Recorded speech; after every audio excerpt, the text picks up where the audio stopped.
Hello and welcome to 52 Weeks. This week we're going to continue the discussion of Chapter 5, Housing, and in this chapter I've split it up into 6 segments to make it a little bit easier to digest. That was looking at the introduction, number 2, the building typology, number 3, building statistics, number 4, issues in housing, number 5, observations, and number 6, building blocks of Harrisburg. Continuing in building statistics, we can look at the vacancy of buildings. Even though this is just a single page in the comp plan, there's a lot here. The vacant building is the term used for any structure considered for sale, unused, or uninhabitable. At the moment, 18.3% of the housing stock, or 4692 units, are comprised of this. This is 12% higher than the state average. So we have a higher percentage and concentration of housing stock that is vacant buildings. With this 4,700 units, we've talked about this, or I've talked about this in the past, and it's been mentioned in the discussions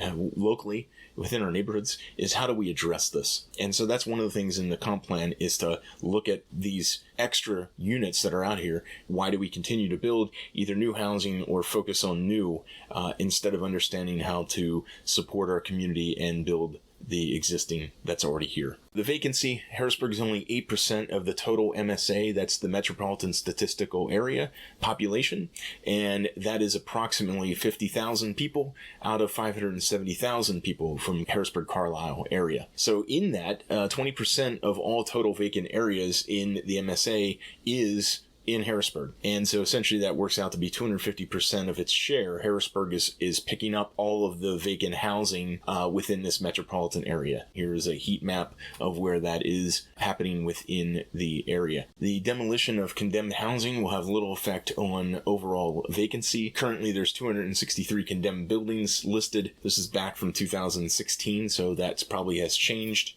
given some of the demolitions happened in the subsequent years. That's at 2% over the total building stock, and there's a high concentration of condemned properties in South Allison Hill. This is a known factor, and if you talk to folks up there, this has been known for years, at 44% of its building stock being condemned. So, and part of this condemning of buildings is understanding this whole thing of disinvestment, and that's part of this problem.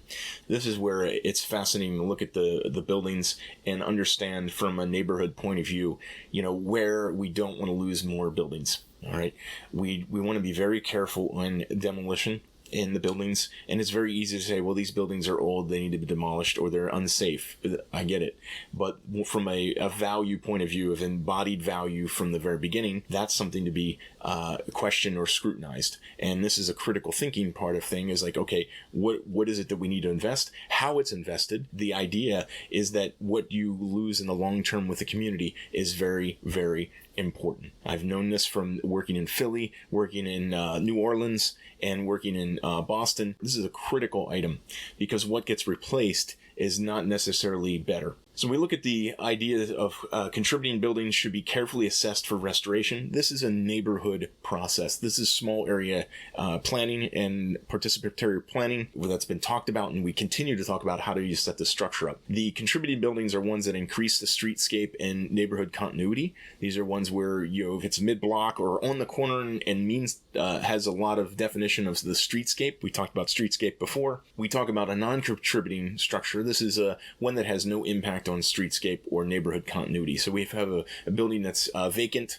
and looking at the one picture that's here, is that it's a frame. If it's a frame structure, it's not masonry. If it doesn't have historic significant, then there's justification just to begin to think about this. So this is something that needs to be done with the community stakeholders. If this is done without, and what happens is that properties are bought up, and usually without anybody knowing, if there are no watchdog agencies looking at this stuff, there are a few people out there that I know that are doing this, which I thank you for doing this. Continue to eye this up. The transactional mindset is going to be, well, we're going to watch these properties get sold, and then they either get sat on for years, we know this, for 10 plus years, or they get pulled together and aggregated as larger parcels to finally get to the point where a larger number of units. The question is, how is this being done? How is the neighborhood going to get reinvested in? Who's getting that reinvestment? And it's not just the investment physically changes, right? There's a physical change and things may look better. But the question is, where does the inherent value of that investment go? Back into either that particular block, that community, that neighborhood, or Harrisburg in general, instead of outside. So those are things that we should always continue to scrutinize. We have no planning process, no way to criticize this, no way to talk about this. It's in a vacuum, and that's got to change. We look at the vacancy in Harrisburg. It's 6.1 ownership vacancy and 12.2 rental vacancy. And the vacancy statewide this year is 2.2 ownership vacancy and 8.7 rental vacancy. I put a picture in here of the vacancy. This happens to be the Midtown area where we look at all these lots past Hamilton between 6th and 7th Street, what was done through the years of demolition. Again, out of the comp plan is, quote, rental vacancy in Harrisburg is also well above the 7.6 national average. The quantity of the city's vacant stock represents 5/4 of the residential unit absorption for the city's surrounding multi-county region. The absorption rate is the number of units available, rent or sale, that per unit of time. The city's focus by 2025, this was in the comp plan, that the state target of at least 10.9 vacancy level is looking at how do we fill 183 homeowner vacant units and 164 vacant rental units. I also dug this up through the 2016 Harristown HYP study. Quote, is the only multifamily community likely to deliver units over the next 3 years is Mulder Square, which will consist of 47 low-income housing tax credit units. So what do we do next?